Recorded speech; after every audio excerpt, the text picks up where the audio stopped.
শুধু 2-4-5টা রাষ্ট্রের পরিমাণ, অর্ধেকটা পৃথিবীর রাজত্ব করে গিয়েছেন ঈমানওয়ালা, ইসলামওয়ালা, নবীওয়ালা, কোরআনওয়ালা ওমর ফারুক রাদিয়াল্লাহু তাআলা আনহু।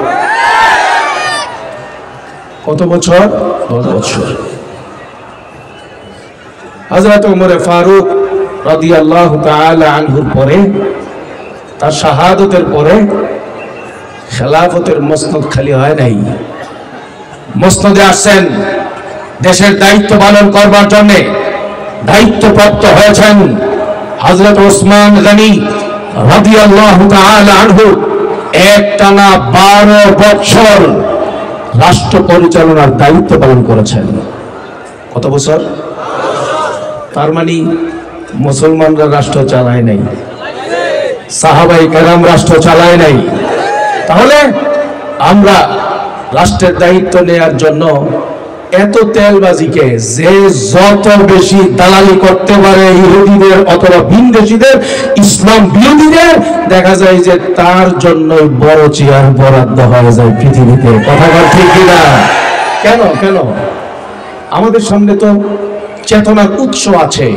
চেতনার প্রধান উৎস জনাব মুহাম্মদুর রাসূলুল্লাহ সাল্লাল্লাহু আলাইহি ওয়াসাল্লাম রাষ্ট্র পরিচালনা করে গিয়েছেন। তিনি চেতনার দ্বিতীয় উৎস সিদ্দিক আকবর রাদিয়াল্লাহু তাআলা আনহু রাষ্ট্র পরিচালনা করে গিয়েছেন 2 বছরের বেশি সময়।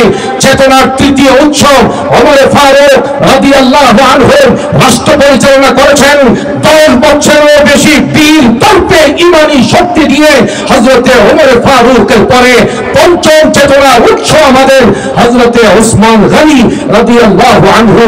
ইসলাম দিয়ে, কোরআন দিয়ে খেলাফতের আদলে রাষ্ট্র পরিচালনা করেছেন তিনি 12 বছর। হযরত ওসমান গনি রাদিয়াল্লাহু তাআলা আনহু শাহাদাতের দ্বারাও খেলাফতের মসনদ শূন্য হয় নাই। তারপরে রাষ্ট্র পরিচালনার মসনদে আসীন হয়েছেন হযরতে আলী কাররামাল্লাহু ওয়াজহাহু। 4 বছরেরও বেশি সময় তিনি বিচক্ষণতার সাথে কোরআন দিয়ে, ইসলাম দিয়ে রাষ্ট্র পরিচালনা করেছেন। এ পর্যন্ত আমি আপনাদেরকে বলি, যা শুনেন তো, এই পর্যন্ত আমি শুরুর দিকে যে কথাগুলো বললাম, এর দ্বারা আপনারা কি বুঝেন? রাষ্ট্র পরিচালনার ফর্মুলা ইসলামে আছে না নাই? কোরআন হাদিসে আছে না নাই? হাবিবে পাকের জিন্দেগিতে আছে না নাই? আমরা পরিষ্কার বলি, কওমে মাদ্রাসা ওয়ালারা ধর্ম নিয়ে, দিন নিয়ে তারা দিন কাটায়, রাত কাটায়। দিন শেখাবার জন্য, দিন শিখবার জন্য দিন কাটায়, রাত কাটায়। কওমে মাদ্রাসায় কোরআন শেখানো হয়, হাবিবে পাকের জীবনী শেখানো হয়, হাবিবে পাকের চেতনা শেখানো হয়, সিদ্দিক আকবরের চেতনা শেখানো হয়, সাহাবায়ে কেরামের চেতনা শেখানো হয়, ফিকহ শেখানো হয়, ঈমান শেখানো হয়, আকীদা শেখানো হয়, শরিয়া ইসলামিয়া শেখানো হয়। কওমে মাদ্রাসায় জঙ্গিবাদের ট্রেনিং হয় না।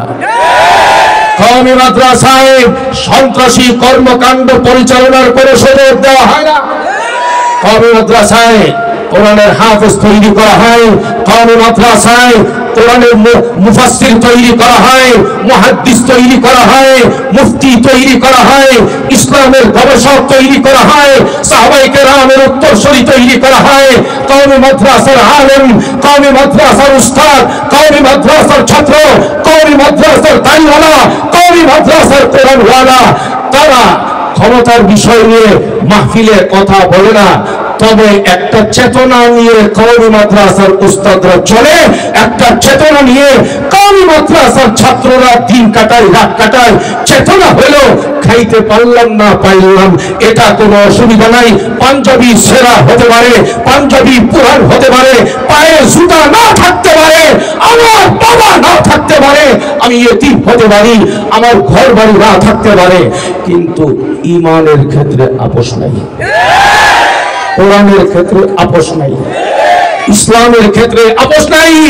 সেজন্যই কওমি মাদ্রাসা ওয়ালারা এই চিন্তা লালন করে, দেশকে চালাবে, মন্ত্রী কে হবে, এমপি কে হবে, সে নিয়ে আমরা কথা বলি না, কিন্তু দেশের গুরুত্বপূর্ণ কোন ব্যক্তি যদি ইসলামের বিরোধিতা করে, কওমি মাদ্রাসা ওয়ালারা ষড়যন্ত্র উৎখাত করতে ময়দানে নামতে এক মিনিট দেরি করে না।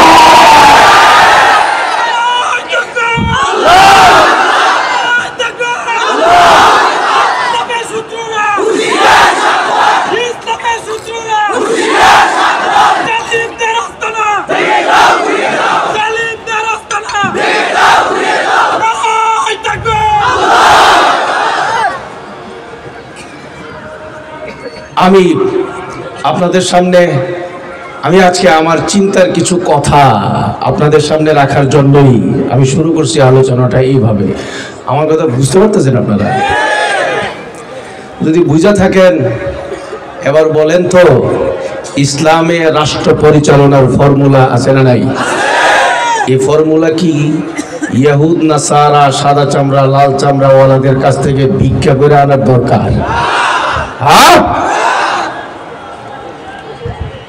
ভাই, আজকে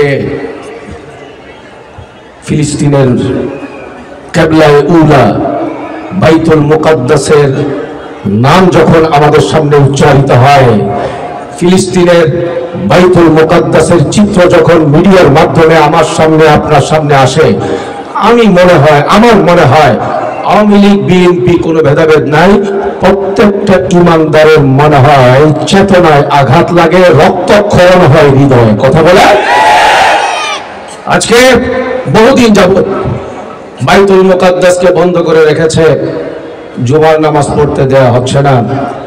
ইসরায়েলের কুত্তারা, ইসরায়েলের বান্দরের বাচ্চাগুলো তারা মুসলমানদেরকে বাইতুল মুকাদ্দাস শরীফে প্রবেশ করতে দিচ্ছে না।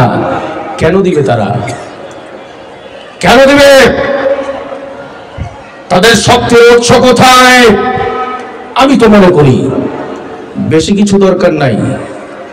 সৌদি আরব, কুয়েত, কাতার, জর্ডান, বাহরাইন, আরব আমিরাত, মিশর, ইরাক, ইরান সহ যত আরব এবং ওই বেল্টের মুসলিম দেশগুলো সবাই যদি ঐক্যবদ্ধ হইয়া শুধুমাত্র আমেরিকার যারা আব্বা যাদেরকে করে, খালি এই আব্বাদেরকে যদি খালি বলা দেয় আগামীকাল থেকে আমরা আরব জগৎ আপনাদের সাথে কূটনৈতিক বয়কট করলাম, বাণিজ্যিক বয়কট করলাম, আপনাদের ব্যাংকে আগামীকাল থেকে আমাদের কোনো টাকা রাখা হবে না, যা আছে ফেরত নিয়ে আসবে।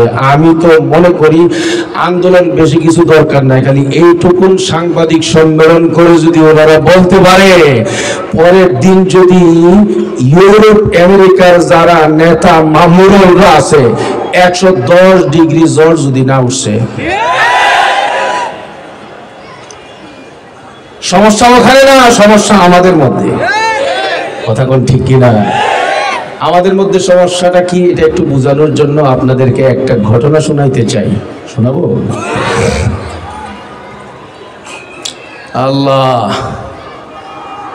ইয়া আল্লাহ, ঘটনাটা আপনাদের সামনে রাখি। বড় হৃদয় বিদারক, ইমান চেতনার এই ঘটনা, ইতিহাসে সোনালী অক্ষরে লেখা এই ঘটনা আপনাদের সামনে রাখা দরকার। আমরা এই ধরনের ঘটনাগুলো ওলামায়ে কেরামের কাছ থেকে শুনি, তবে খুব কম শুনি, বেশি শোনা দরকার। 15 হিজরিতে, কত হিজরি? হিজরি 15, কত? 15তম হিজরিতে ওমরে ফারুক রাদিয়াল্লাহু তাআলা আনহুর বাহিনী দুনিয়াতে যখন দূর দূরান্তে পর্যন্ত ছড়ায় পড়ল, হযরত ওমরে ফারুক রাদিয়াল্লাহু তাআলা আনহুর 6টা সৈন্য বাহিনী ছিল পুরা মুলকে শামের মধ্যে ইসলামের দুর্গকে রক্ষা করবার জন্য। 7টা সৈন্য বাহিনী ছিল মুলকে শামের মধ্যে নিয়োজিত ইসলাম রক্ষার জন্য, মুসলিম দেশের সীমানা রক্ষার জন্য, ইসলাম বিরোধী যত শত্রু আছে তাদের মোকাবেলা করবার জন্য 7টা সৈন্য বাহিনী ছিল। একটা সৈন্য বাহিনীর প্রধান ছিলেন হযরত আমর ইবনে আস রাদিয়াল্লাহু আনহু, আরেকটা সৈন্য বাহিনীর প্রধান ছিলেন খালিদ ইবনে ওয়ালিদ রাদিয়াল্লাহু আনহু, আরেকটা সৈন্য বাহিনীর প্রধান ছিলেন সুরাহবিল রাদিয়াল্লাহু আনহু, আরেকটা সৈন্যবাহিনীর প্রধান ছিলেন ইয়াজিদ ইবনে আবি সুফিয়ান রাদিয়াল্লাহু আনহু। এই রকম করে 7টা সৈন্যবাহিনী ছিল। তাদের কাজ ছিল ময়দান পাহারা দিবে, ইসলাম রক্ষা করবার জন্য, ঈমান রক্ষা করবার জন্য, মুসলমানদের অধিকার রক্ষা করবার জন্য, মুসলমানদের ভূমি রক্ষা করবার জন্য তারা তাদের ঈমানি চেতনা দিয়ে কাজ করবে। হযরত ওমর ফারুকের শাসন আমলে তারা ছিল ওমর ফারুকের সৈন্যবাহিনীর একটা অংশ। আর এই 7টা সৈন্যবাহিনীর প্রধান সেনাপতি যিনি ছিলেন ওনার নাম ছিল হযরত আবু উবাইদা।